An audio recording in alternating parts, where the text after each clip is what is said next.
उस रात मंदिर का घंटा 12 बार नहीं 13 बार बजा था और 13वीं गूंज के बाद रामपुर का अंधेरा कभी वैसा नहीं रहा।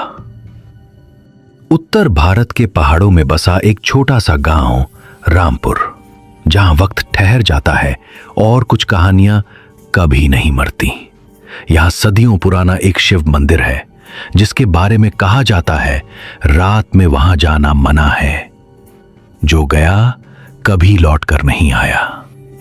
एक रात गांव के कुएं के पास एक दर्दनाक चीख सुनाई दी। लोग दौड़े लेकिन वहां कुछ नहीं था। उसी पल मंदिर के घंटे अपने आप बजने लगे। गांव की सबसे बुजुर्ग दादी मां बोली, मंदिर की आत्मा जाग गई है। अगली सुबह गांव में एक अजनबी साधु आता है, रुद्र। सम उसकी आंखें मानो किसी और लोक की हों। वह मंदिर के बाहर ध्यान में बैठा बस एक ही बात कहता है, जिसे तुम आत्मा समझते हो वो तो बस शुरुआत है। और फिर 5 युवा आरव, गौरी, अजय, सीमा, सिम्मी और रोहन तय करते हैं कि इस रहस्य से पर्दा उठाएंगे। टॉर्च, आस्था और दोस्ती के साथ वो सब रात को मंदिर की ओर बढ़ते हैं। जैसे ही वो मंदिर के मुख्य द्वार पर पहुंचते हैं, हवा जोर से चलती है और मंदिर के दरवाजे अपने आप खुल जाते हैं। मंदिर के भीतर गुप्त अंधेरा, दीवारों पर नाचती परछाइयां और गिरती एक पुरानी तस्वीर जिसमें एक युवती की छवि थी, माया। टॉर्च बुझ जाती है और छाया सामने आती है। काली छाया जो किसी को कुछ नहीं कहती, बस देखती है। गौरी शिव मंत्र जपती है, ओम नमः शिवाय। छाया थोड़ा पीछे हटती है और तभी पंडित हरिदास प्रकट होते हैं। पंडित हरिदास, ये माया की आत्मा है जिसे गांव वालों ने चुड़ैल समझकर मार डाला था। अब वो सच के इंतजार में है। सीमा को दीवार पर एक अजीब निशान दिखता है। आरव उसे धक्का देता है और खुलता है मंदिर के नीचे एक गुप्त तहखाना।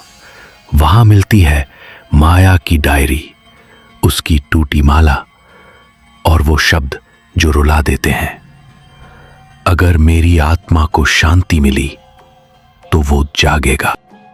गौरी की प्रार्थना, रुद्र का तांडव और सबकी एकता से माया की आत्मा मुक्त होती है।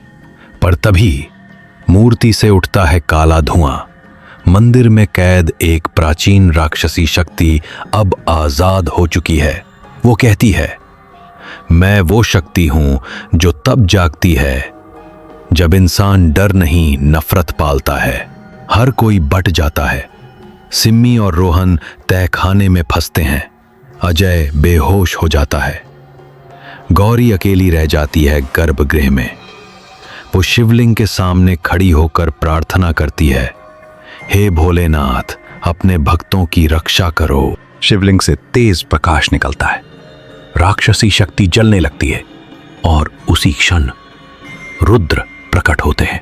रुद्र शांत पर प्रभावी स्वर में, तुम्हारी परीक्षा पूरी हुई। मैं सिर्फ साधु नहीं, शिव का दूत हूं और ये मंदिर अब मुक्त है। अगली सुबह रामपुर का सूरज अलग था।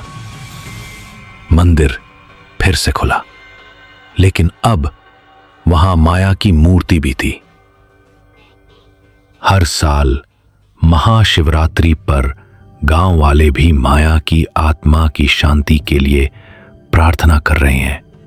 शिव मंदिर की रहस्यमयी रात ने सिखाया कि जब भक्ति, साहस और एकता साथ हों तो कोई भी बुरी शक्ति टिक नहीं सकती।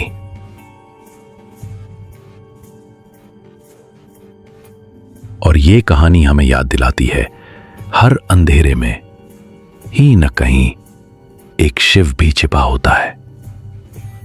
अगर आपको यह रहस्यमय यात्रा पसंद आई हो तो वीडियो को लाइक जरूर करें, अपने दोस्तों के साथ शेयर करें और ऐसी ही कहानियां सुनने के लिए चैनल को सब्सक्राइब करना न भूलें, क्योंकि कहानियां सिर्फ सुनने के लिए नहीं होती, वो जीने के लिए होती हैं।